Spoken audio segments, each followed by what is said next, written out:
Hey guys, Dave from Nerdarchy, for nerds, by nerds, and today I'm hanging out with Michael and Andrew from Limitless Adventure. How you gentlemen Thanks for doing this having us. morning? We're doing good. Thanks for having us. Guess it's still morning for you guys, afternoon here. Yeah, it's 11 o'clock here in Illinois. So, the rumor is you guys have a Kickstarter going on right now. You guys been pumping out some fifth edition products over the past couple of years. Yeah, this is our fourth Kickstarter now. Limitless Encounters Volume 2. So what's that all about? What's the 5 minute elevator pitch? Our 5 minute elevator pitch would be we we both work full time. Everybody in our game group works full time.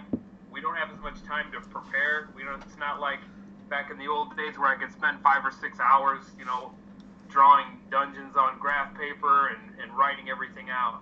So our target audience are really just other gamers like us. Adults that work a lot, don't have as much prep time as they want. So you can pick up our locations or our encounters, and you can just show up to the table and be ready to run something. They're completely setting neutral. You can drop them into anybody's game without much trouble.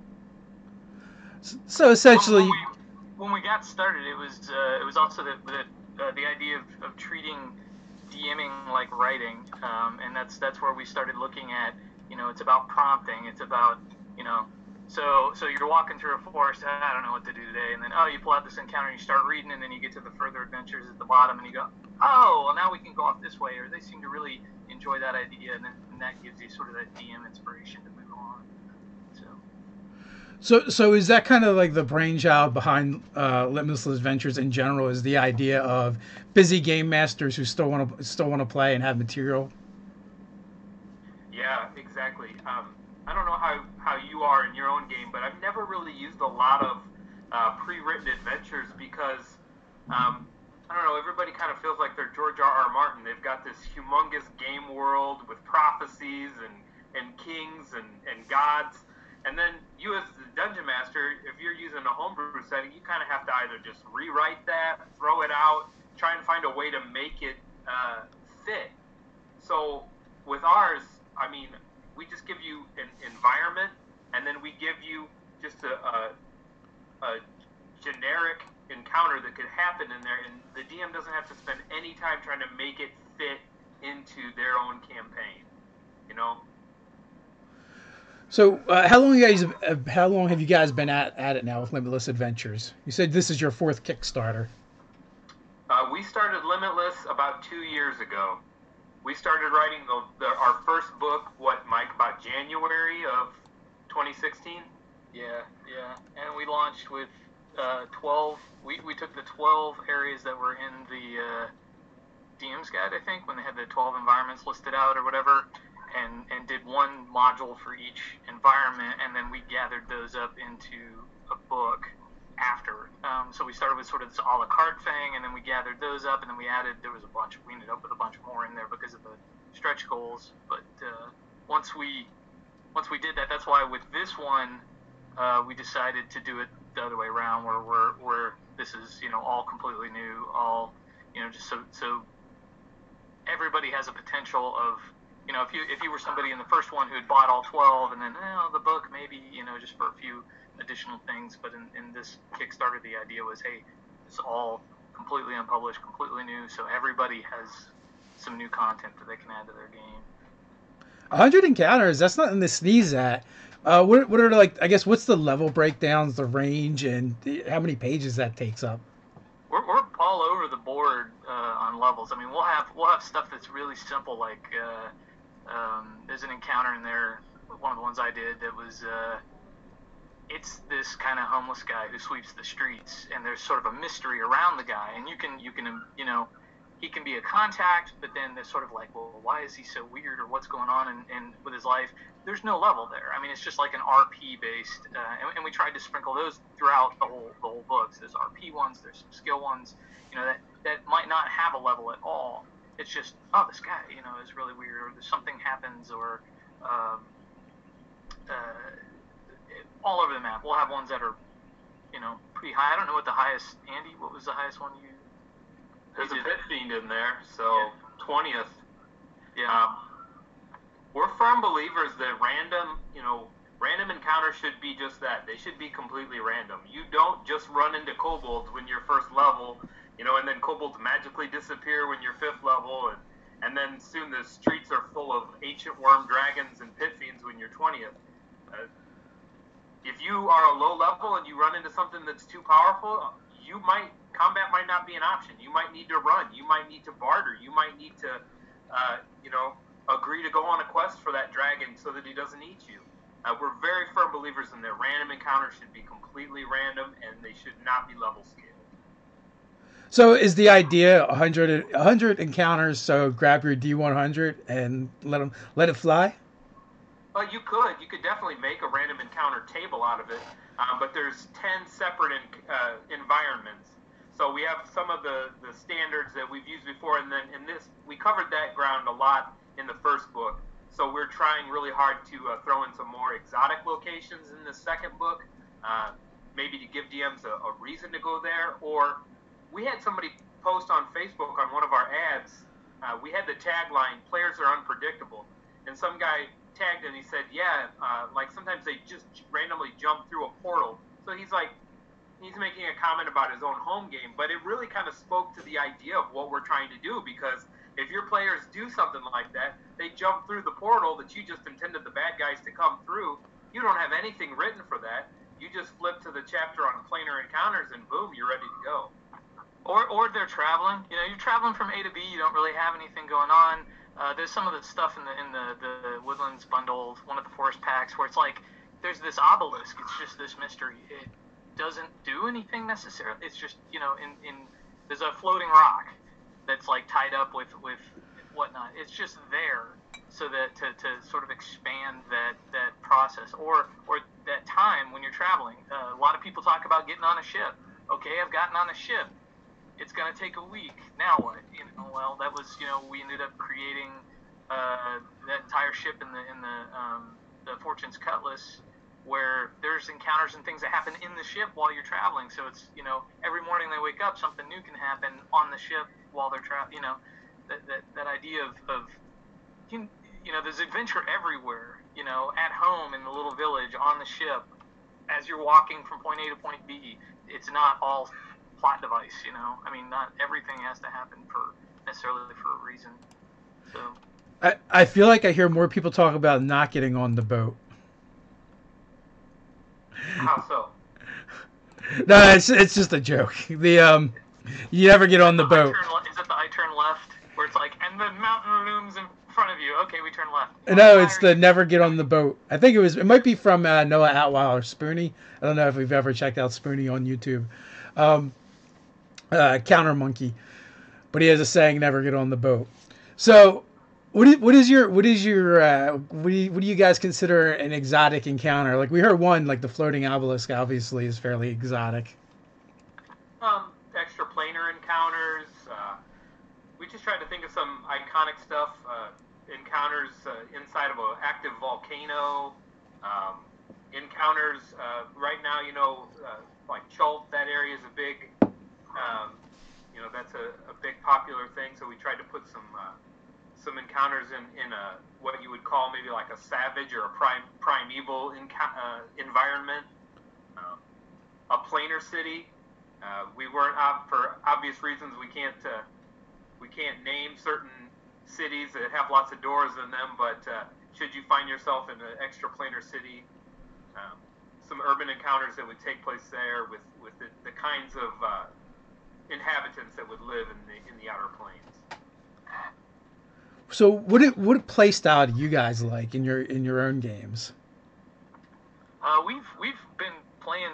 Let's see, our current 5e campaign is now, we're actually on the second campaign. Ben Bear, who occasionally dips in on some of these books to write some encounters. You might some of his work in Limitless Monsters and the first encounter book. He's currently our DM. We do this sort of mix of if you've seen Nyx, the character sort of showed up repeatedly. That was something I created for a one-off. Was it, Andy? That sort of turned into the big bad for well, she was related to the big bad in the previous campaign, but Ben's very good at doing these very involved political type things where right now we have a kingdom and we're just trying to keep all these pieces together and defend the kingdom and get it reestablished and all that stuff, and there's all of these forces. There's also some moral ambiguity there where a chaotic good group of people are actually trying to keep things in chaos because that's their deity, is a chaotic deity. And so unifying the kingdom is actually against them, but they're not necessarily evil, but some of them are. And, so once you get in that sort of second act where it's like, who do I trust? Who do we, who can we believe in? And you just try and make good decisions and hope things work out for the best, I guess, And then the worst part is, what was that, 2 weeks ago? When he throws your own monsters at you. Yeah. Oh, that's horrible. He uses our own products against us. And we've written how many? I don't know how many encounters we've done in 2 years. Probably 1,000. Yeah, it's hard to say. Yeah, that you don't always remember. You see something and he starts describing it. You're like, seems familiar, but I'm not sure what I should do here. And then he might change it too, which makes it even. He may take one of the further adventures and modify it. So you think you know how this is going. And there's been a couple where we just sidestepped it, where it was like, we're just gonna back away from whatever this is, because I don't remember what it was. I believe that's the hallmark of a good GM. I find and it's probably worse for GMs that have been doing it for a long time, or especially if you're with a group that you've gamed with for a long time, you get really comfortable, and you default to saying what the monster is maybe instead of describing it the way you should. And I've been guilty of that, and I find that by playing with different groups, this really helps me shake things up, and become a better GM, and kind of kick some of the bad habits. And then it's kind of cool too when you have other people that have played a lot, and you're describing a monster they've probably fought 1,000,000 times, but just because you add a description, they think they know what it is, but they're not quite sure. Yeah, as far as play styles for me, I try and I'm a in the RP, but we just always end up becoming murder hobos every time. I've been role playing with Ben for 25 years now, and he sets these intricate plots, or he'll try and do these roguelike adventures where you're supposed to sneak through things, and I always just end up just either blowing somebody up or stabbing them. So that's the when Andy's DMing, it's usually this. And Ben and Andy both. I mean, there was a little event that occurred in the previous campaign where one character had to, because of a deal that we needed or whatever to survive, had to basically murder this just rando. You just go kill this guy, and it was okay, And the fallout from that was this entire campaign that we're in right now. That had to do with succession of this entire kingdom and all the, and so it was like all these little side plots and things that are rolling around, and I know we've disappointed Andy so many times when he's left stuff out for us to follow, and we never we just went, oh, that's nice, and then completely missed this entire city full of subplots and characters and all this other stuff, and and it's sort of like the video game reference where it's like, oh yeah, there's 400 hours worth of gameplay and maybe 10 hours of story, main storyline, and we just straight storyline, completely ignored everything else, for no reason. I mean, it's just, that's part of the game, right? At some point as a GM, you just take your notes and be like, I give up. There really has always been a struggle between GMs that want to write cool stuff and they want to make up cool worlds and cool NPCs, and then your players, they're going to do whatever they want. I've been playing since 92, and I'm just now getting to the point where I'm like, maybe I need to just write for the players and not write for me as the DM. There you go. I don't even really write material anymore. I just have a couple sentences, maybe an idea for a counter for the evening, and then I just see what they're going to do, and I build on top of that. So I want to jump into chat every once in a while. I'm just going to grab questions. Some of the questions might be specifically for Limitless Adventures, and some of them might just be random D&D questions. Sure.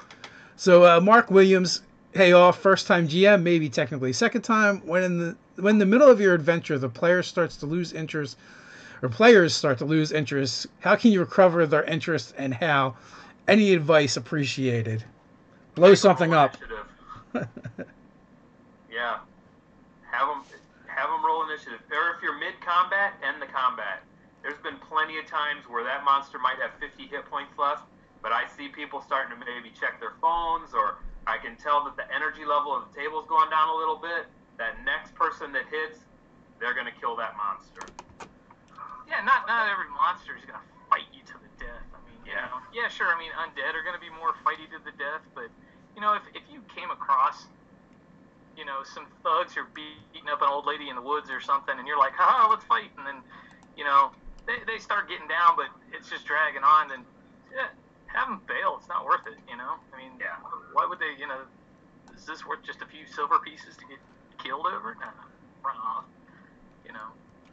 So, and I agree. It's like anytime if your players are they seem like they're bored or whatever, roll initiative is always good. Blow something up is always good. Make something happen. It doesn't matter what, right? Even if you don't have a plan for where it's going to go, you don't need to have a plan. All you need to do is make action happen, and then your players will take it from there. And then, like you guys said, if you're in the middle of a combat, you know what? If the big boss is dead, have the rest of the enemies, the minions run away, have the undead fall to the ground as if puppets with their strings cut. Whatever it takes to move forward from where you're at. If people aren't having fun, why stay stuck there?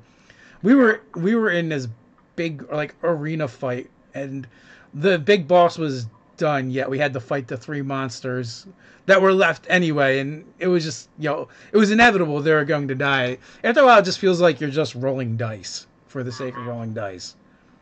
Yeah, you can just have the dungeon, have the temple start to fall apart after the big bad, and make them hightailing out of there. Just like you said, make something that's going to create some action.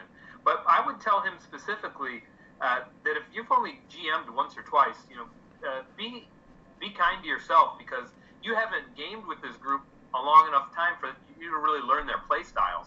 You'll learn what they like. You'll learn the characters that really like to get into the RP and the characters that really just want to kill stuff. And you'll learn how to craft those encounters or specifically. explore. Yeah, or explore. You'll have characters, if they want to go find things. If they want that obelisk in the woods. They want to find new vistas and other places and stuff like that. So. Where might they find one of those obelisks in the woods? In the woods? No, I don't know. Is that I know it's in the Woodland Bundle. I don't remember which one of the forests. I think it's Deep Woodlands. Woodland Temple? No. A thing we did somewhere. You just have to. If you need to find that obelisk, you just gotta go buy all the Limitless adventure products. Yeah, everyone. It's in there somewheres. Yeah, I think it's your in quest to find it. I think it's in Deep Woodlands. So DM Don from Drinks and Dragons wants to know when you guys are coming to Philly. And I'll add to that. Do you guys? Are you familiar with this? They have this amazing game night where they get all these people together in a tavern and game and have drinks, and it looks amazing. Sounds pretty cliche for D&D. There's going to have to be a time when we make our way out to Philadelphia, and we're just going to show up one night and just drop in on those games. You know what you got to do? You have to hit PAX Unplugged this year, and then you'll be in Philadelphia if they do it again. Yeah. So we hit the first one. That was pretty cool. And we were actually talking to those guys about maybe doing a joint venture for PAX Unplugged this year for some kind of meetup, maybe like the night before or something, or one of the nights of connect with our local Philly-based Meet Moo. Do you guys think healing potions are underpowered for how much they cost? I don't know. We kind of go back and forth on this because one of our players' big complaints about 5th edition is they feel like they're just carting along all this money and they don't have anything to spend it on. So I would say that's probably what they spend the majority of their money on is healing potions. In our current campaign, we killed off all of our gods, so the healing potions that do exist, we've charged double or triple for them. Partly as a story element, and partly because everybody just has so much gold that they don't know what to do with. So, are you guys playing with some ladies, or you have mostly dudes in your group? My wife plays with us, Anne, and then occasionally my daughter, well, my son and daughter, and then off at school now. So we had 2 ladies, and then now we're down to we're just guys now. So, except for no, never mind. my wife playing. So. Well, let me tell you, the group I run for all women, no problem with spending money. They build a bathhouse. They like to go shopping. Like they need more money to do stuff. I generally play a wizard, so I end up spending a lot of my money researching spells and getting scrolls. So I don't personally have a hard time, and I like to spread it around too. I bribe a lot of people, and I kind of tip exorbitantly. I just spread that wealth around and hope that those people won't try and stab me later. Well, in this campaign world, though, we're sort of like, well, at least the rest of us are. We're the retinue of 2 of the characters are the royalty. It's a minor house or whatever, but they have resources and means and whatnot, and then the rest of us sort of the retinue. So there's a lot of things that you might be able to spend money on as characters that aren't really necessary for us to spend money on. So like, oh, let's establish a hospital, or let's build a temple. Let's do something like where you end up having to spend just tons of cash on whatever. I guess with 4th edition and 3rd edition, there was like you had to have every magic item slot filled, every slot had to be filled. So, but my issue is I hate when you turn magic into just science and just create an industry around it, and inevitably that happens. Yeah, I really love that 5th edition limits it to the 3 attuned items. I find myself like really scrutinizing: do I need this, or do I want this item? Whereas in 3.5, I would have just had it just so that I filled an item slot. Like, oh, Sting, +2 sword. I got 3 of those. Just toss them out. Sort of.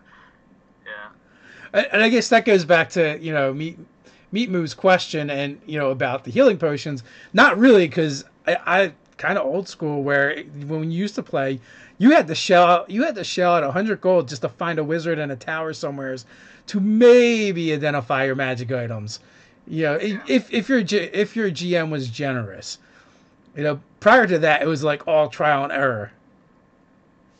Or all the scrolls. I mean, if you're that 1st or 2nd level wizard, you'd spend all your cash on scroll, so that you actually had something you could walk through the dungeon instead of going, phew, and then done. It's like, okay, I got a dagger, or a quarterstaff. We'll start bonking people. Become a really, really cruddy barbarian at that point. Yeah. As always, guys, the links are in the description, so you can check out Limitless Adventure. You can check out their 100 encounters for 5e, which is in Kickstarter right now. It's already kicked, so if you decide to back this project, you're good. It's going to be made, and you guys have done a few of them already. So the book's actually already written. So that's one of the things. One of our rules for our Kickstarters is the book has to be written before we Kickstart. Has to be written. So we might have to go through and add the art or go through and do some proofreading, but that core book has to be written before we Kickstart it. We're never going to, let down our backers and not deliver. And that's what I like to hear, along with, I'm sure, everyone else as well. We've all heard our Kickstarter horror stories.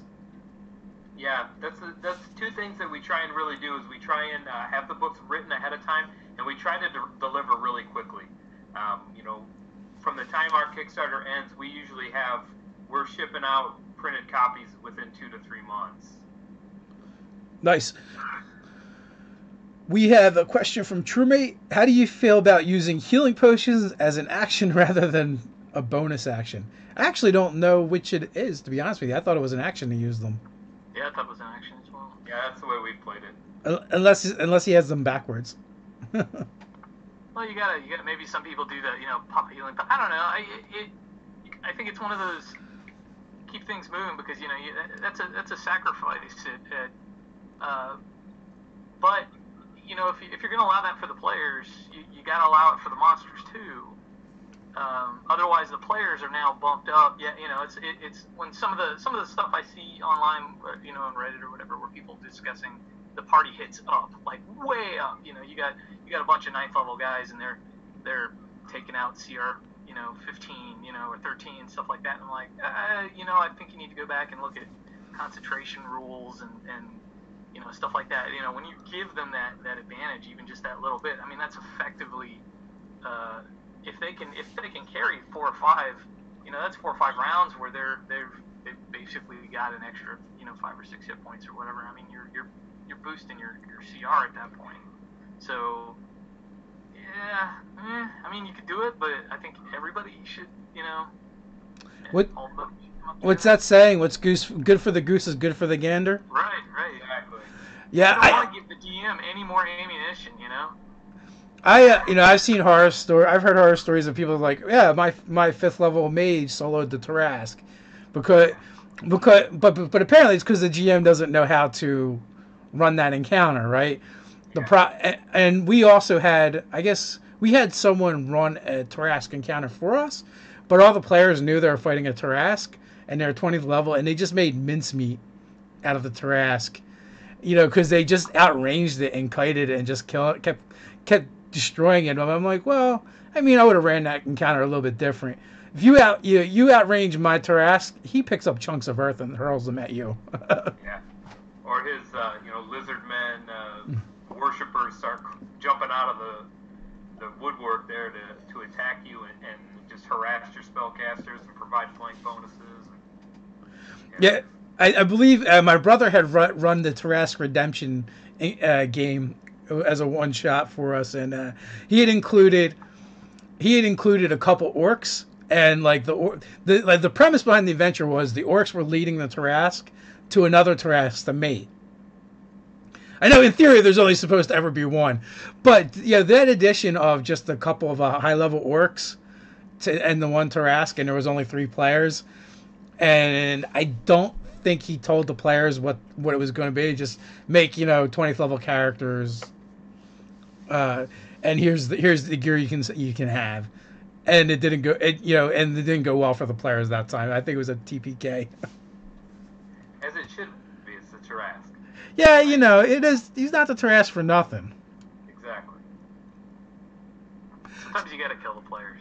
I mean, if there's absolutely no risk, I kind of feel like D&D is very much like prison rules. You just got to get in there and take out the biggest player first, so the rest of them know you're not messing around. Yeah, just get in there and hit them with your lunch tray. Yeah, that's it. Truemate wants to know. You said in a campaign that you killed all the gods. I've never played in that type of campaign. What's that like?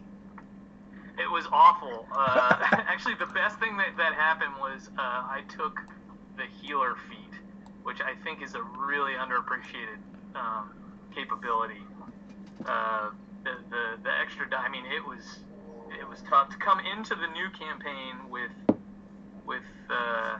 Oh yeah, was it just double, Andy? The double price or triple price, or did we even have healing potions at that point? No, I'm looking at the whiteboard right here. It says clerical magic is restricted, triple cost on triple cost. Yeah. So yeah, it was tough. It was really tough. I'm not sure. The real danger of permadeath too. I mean, that was the my first fighter in like 20 years died at level 3, and yeah, I ended up creating the undead.live website just to bury him because it was like, oh, he's dead, and then it was like, oh wait, there's no way to bring him back. That was. I wonder if Truemate thinks you guys killed the gods in the game, like that was the campaign. No, that was the end of the first campaign, but not. Yeah, it was more of a side effect of the story. Yeah, our pantheon of gods were all dragons, and then they were actually getting their divinity from Bahamut and Tiamat, respectively, and we the party was fighting Tiamat, and when they killed Tiamat and sent her back to the abyss, her divinity left all these dragon demigods, and they had all been around for thousands of years, so they all rapidly aged and kind of fell to dust, with the exception of one who had become a Dracolich, and he was the one that actually set the whole plan in motion, so that he could be the only surviving member. And they said he was mad. Actually, I like that idea. That's an awesome idea for a Pantheon, where you use Tiamat and Bahamut and then come up with like gods based on those two being the head of each of the perspective, or the head of the Pantheon. That's a great idea. Yeah. What we tried to do is we tried to have the world feel like it was a little bit younger than a traditional D&D world, to the point where it was still kind of under the ownership and the guidance of these old races like the dragons. And then once the dragons die off, now the idea is that now the humanoid deities will step up as various player characters and NPCs kind of have an apotheosis and become gods themselves. So DM Dom wants to know how long it took you guys to write the book. The current book, Limitless Encounters 2, we started it was right, well, when we got the delivery done, or not delivery done, when we got the book off to the printer for Monsters, was that about when we yeah, I think I started, let's see, we kickstarted Monsters in October of 2017. We got that off to the printers sometime in November, started delivering. So I would say it was probably about December of 2017 that I started writing. Yeah, that was when we started the initial thing. It was we had set a schedule of 4 of these packs every month, right? Wasn't that it? Where it was every month we would do 4, and then we started in that January of 2016 doing 4, and then in April when we launched with the 12, we maintained that, and actually it was 4 and a freebie, and the freebies were usually about half the size of the normal packs, and it was that building up that schedule so that when we got to Monsters or whichever one it was where we started doing, okay, well, let's just work on the book since we're producing that much content, and maybe do either the lower level stuff, the freebies and the maybe 1 or 2 packs as we're inspired for the website itself.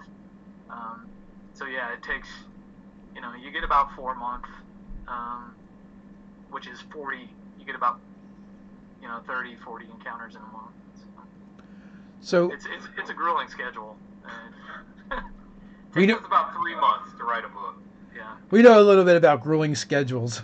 we put out about 50 videos, 60 videos a month. Yeah.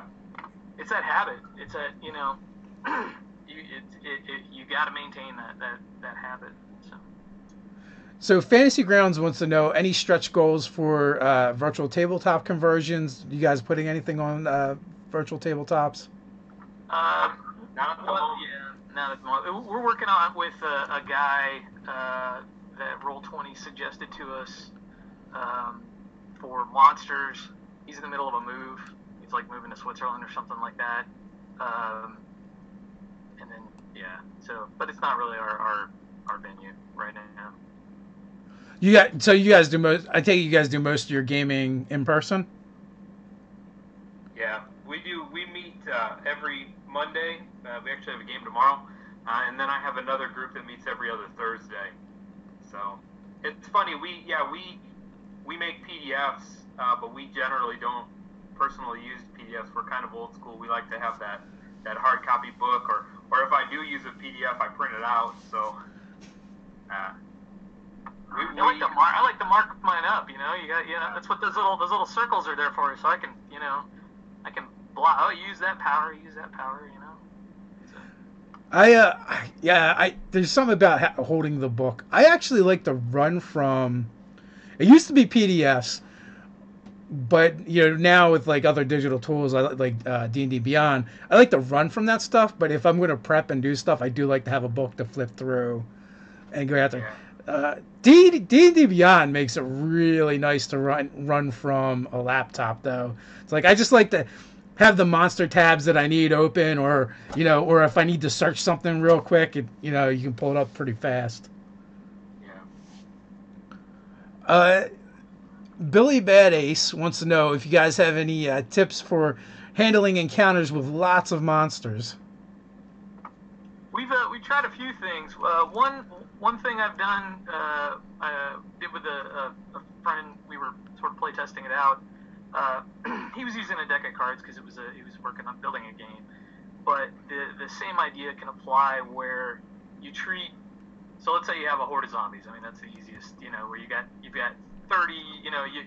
You bought the zombies board game and you're using those minis in there, and you've got just piles and piles of zombies. Take a D6 or a D10 and roll that, and then move that many, in the game. I really like 4E's sort of minion mechanic, where they basically had 2 hit points. It's up, down, and a dead. I didn't think it was always appropriate, but in the case of something like zombies, it's you deal so much damage, then they're down, or crawling at you or whatever. But yeah, move them between initiative orders. So player A goes, roll the die, 5 zombies go, or just say 5 zombies go, and then player B, kind of like the legendary actions or the lair actions, so that way there's some threat going on. It's not like the team can just like bow up and nail them, and then 40 zombies are all moving in. It's always like they're continuously, and then that also allows you, the DM, to adapt to the conditions changing on the board with the players doing stuff. My kind of low-tech solution is I'll make tokens. I have a 2-inch hole punch for large creatures and a 1-inch hole punch for tiny, small, medium, and I will just punch out a bunch, and then those are my zombies, and then I can write directly on those white paper tokens how many hit points as I'm marking them off, and it's easier to keep track that way. I just recently ran a game, and we actually have a video going up about this in the near future, like maybe tomorrow, where I did just reintroduce minions from 4th edition. I mean, I thought it was a great concept. It was one of the things that they held back from 4th that I'm really disappointed that they didn't move forward. Skill challenges, same way. Yeah. And the same encounter, I kind of combined the two. That being said, the minions are the easiest thing to port over. Yeah, from, they really are. From 4E. So I guess they had to like walk this like tightrope of what pissed people off and what people were cool with from 4E. Because you notice in 5E they pulled like a lot of the mechanics from 4E, but they did things like changed it so it says 15 feet instead of 3 squares or whatever. The things that really angered people. I always tell people that have not played 5th edition before that no matter what edition of D&D you've played, you will see it in 5e, and you can. There's with the optional rules that they have in the the Dungeon Master's Guide, you can make it feel more like 1st edition or 3rd edition or 4th edition with some very simple tweaks. So TrueMate has a specific question for the book. Any interesting monster specific loot drops from monsters in the book? There are somewhere in the neighborhood of 23 or 25 new monsters in this book. Not as much loot drops. There are a couple of new magic items. I'm thinking of one particular extraplanar encounter. It's a non-combat encounter where you find the body of a fallen paladin, and whose residual magic and goodness is kind of carved out this area in the abyss that is a safe haven for adventurers. And there are some unique items there, but a lot of monsters, a lot of new and unique monsters. There's some harvest mechanics we thrown in there for yeah. Now, I keep forgetting to ask this question, but when you had mentioned some of the encounters are skill encounters, what does that look like for people? We actually throw in a lot of skill encounters, especially as further adventure hooks. If if that encounter doesn't take up a lot of room, I always love to just throw a skill encounter in there at the bottom that you can add. I try and have a different range of skills that people can use, different length of the skill challenge, and then I always end them by failing forward. Now that, GMs might disagree with that. You might but I hate it when the action ends, because that's very awkward at the table, and it's like, well, what do we do now? It's like you don't put a locked puzzle door, in the dungeon, and you have to get past that. That needs to be a side chamber to additional loot or to an additional encounter. So I always try and end the skill challenges by failing forward. So maybe you're tracking the bandits and you fail 3 times. Well, you stumble into their camp and they're completely waiting for you, and maybe they get a surprise round and the encounter is going to be a lot more difficult. But I always try and have them end by failing forward if you do end up rolling 3 failures. That is just terrible design from a GM standpoint. When the obstacle just stops the adventure. Yeah, when it just stops the momentum cold, there's no way to recover from that. Or a puzzle. Yeah, I know. I'm horrible with puzzles. Yeah, it's like we throw me at a puzzle. I'm just like, nope, I can't. It's like, oh, we're done. So do you? Somebody throws out a math-based puzzle. I'm like, come on, guys. I'm an English major. I don't do math. Do you have a specific example of a skill-based challenge or encounter, or did you guys kind of port over skill challenges from 4E? They're pretty close to the 4E style, where you've got X success a lot of times, not always, but there'll be X successes before so many failures. Sometimes it's the skill challenge will typically sometimes the skill challenge will just be how many successes did you get, and then that's where you sort of end up in a social situation. If you're talking to the king and you have 1 failure, okay, well then you're only going to get X out of this. If you had 2, then something else. If you get 4, you're in jail. Where it's not really like the number of failures. Like, oh, if you get to like 5 successes, then great, you're fine, everything's cool, and where it's not necessarily where okay, if you don't get 3 successes before 2 failures, then something will happen. So I found one of the problems with skill challenges in 4E, like, it's an awesome idea that sometimes has an awkward execution, and some GMs struggle with how to do it in a way that makes it just not a dice roll off, right? Do you guys address that at all? We also throw in like dialogue and events that happen, so it's like, on your first success, read this to them.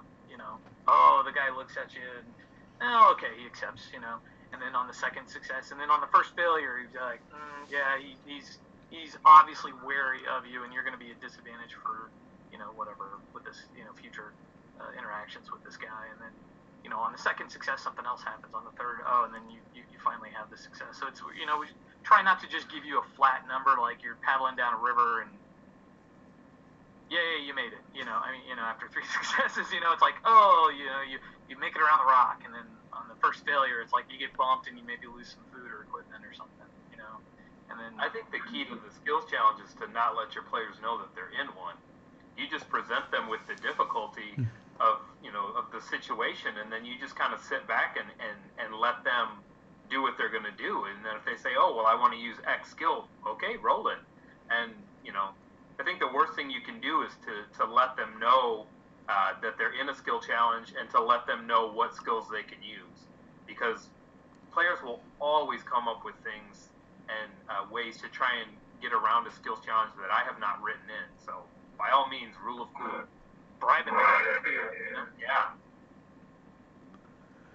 Yeah, I've got some really, like, the best advice I've ever seen was like, come up with problems, not solutions. And that helps a lot because it keeps GMs from getting stuck. But Matt Colville has a video on skill challenges, and it's really well done. Anyone who's looking to run skill challenges in their game, I highly recommend that you check that out. That will definitely help. Kenyatta has sending a question from over on from Twitch, from Havoc, I believe. What is the best way to handle loot drops is for a new DM? For a new, well, I thought you said for a new DM. I'm like, we got bigger problems here than the loot. So, what's the problem with the loot drops? Like, you don't like the way that the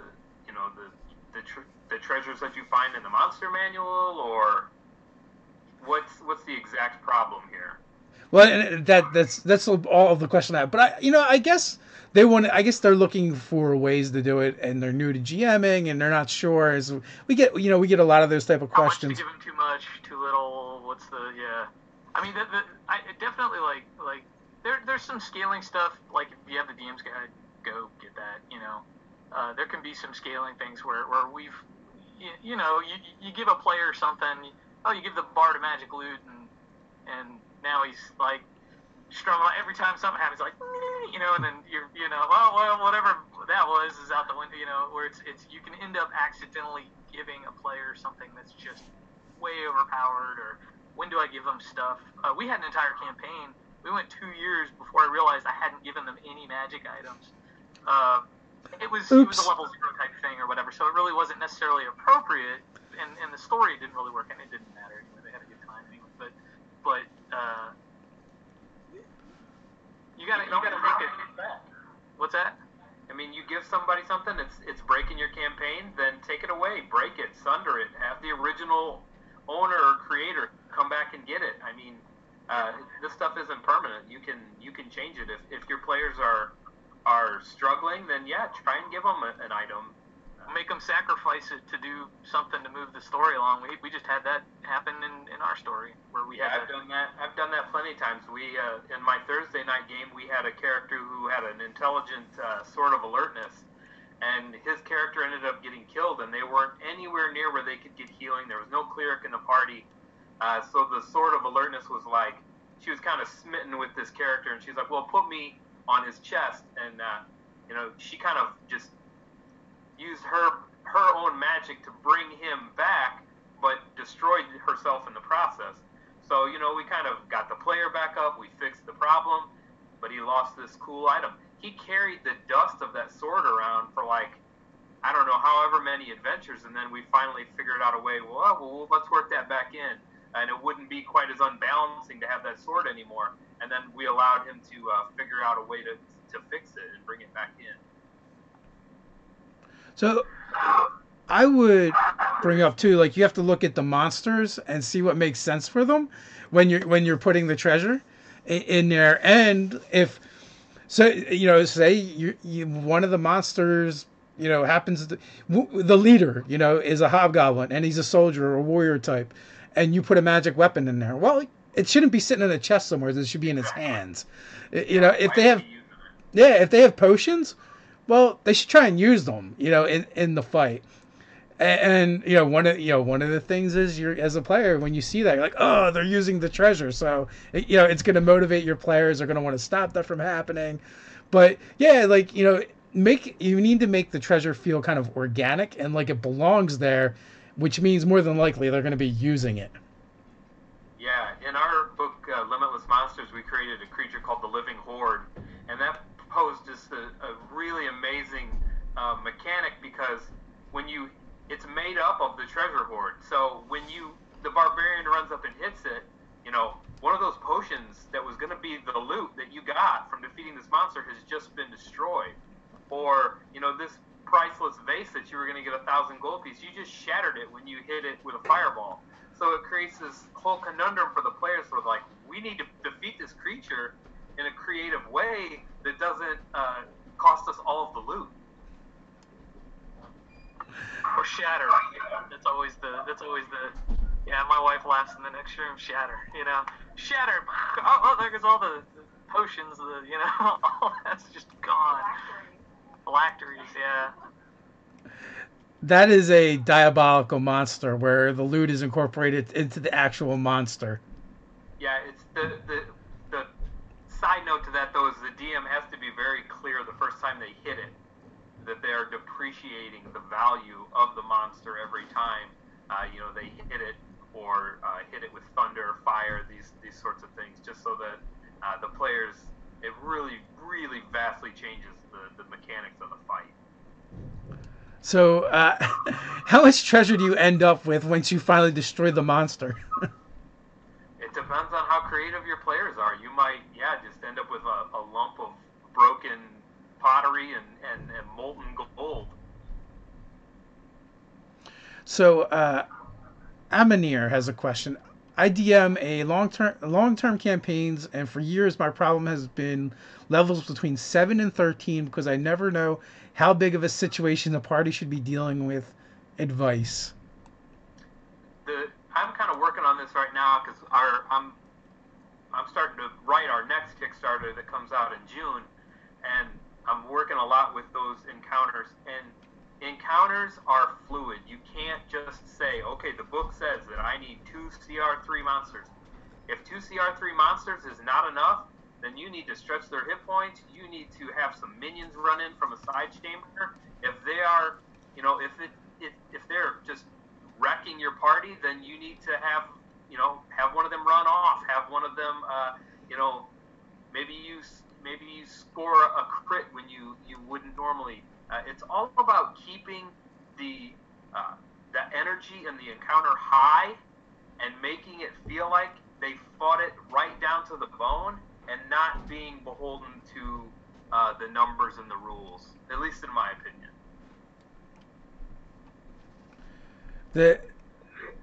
You can use any kind of arc at any level. It's just a matter of what has to be done to solve the problem, right? Exactly. And you might have to run. You might have to flee for your life. You might get captured and have to find your way out of their dungeon or bribe a guard. I mean, that just keeps the adventure going. It doesn't. No, not everybody needs to stand toe to toe and fight to the death. If you look at like one of the examples people like to use for fantasy and D&D, Lord of the Rings, like Frodo didn't need to be 20th level to throw a ring in a fiery hole. Exactly. Some of those other things were a bit of an issue along the way, but the actual thing that he needed to get done that was going to save the world, could be done at any level. But the part of that's what made it so cool is when the hobbits rally and try and defend Frodo against the cave troll, or they do their charge against the Uruk-hai. That wouldn't be as epic if they were 20th level. That's just what they're expected to do, but they are putting themselves in grave peril to do that, and there's something more noble and more heroic about that. So, yeah, throw any challenge level, at any level party. So with that, we're right up on the hour mark. So I'm going to wrap things up. I want to thank you guys for coming and hanging out. Thank everyone for watching. Go check out the Kickstarter. The link's in the description over on YouTube, as well as Limitless Adventure socials and website as well. You guys have a store over there you guys can go check out. It's been great having you guys on. And until next time, guys, stay nerdy. We appreciate it. We appreciate it so much. Thank you. Thanks, Dave. Very welcome.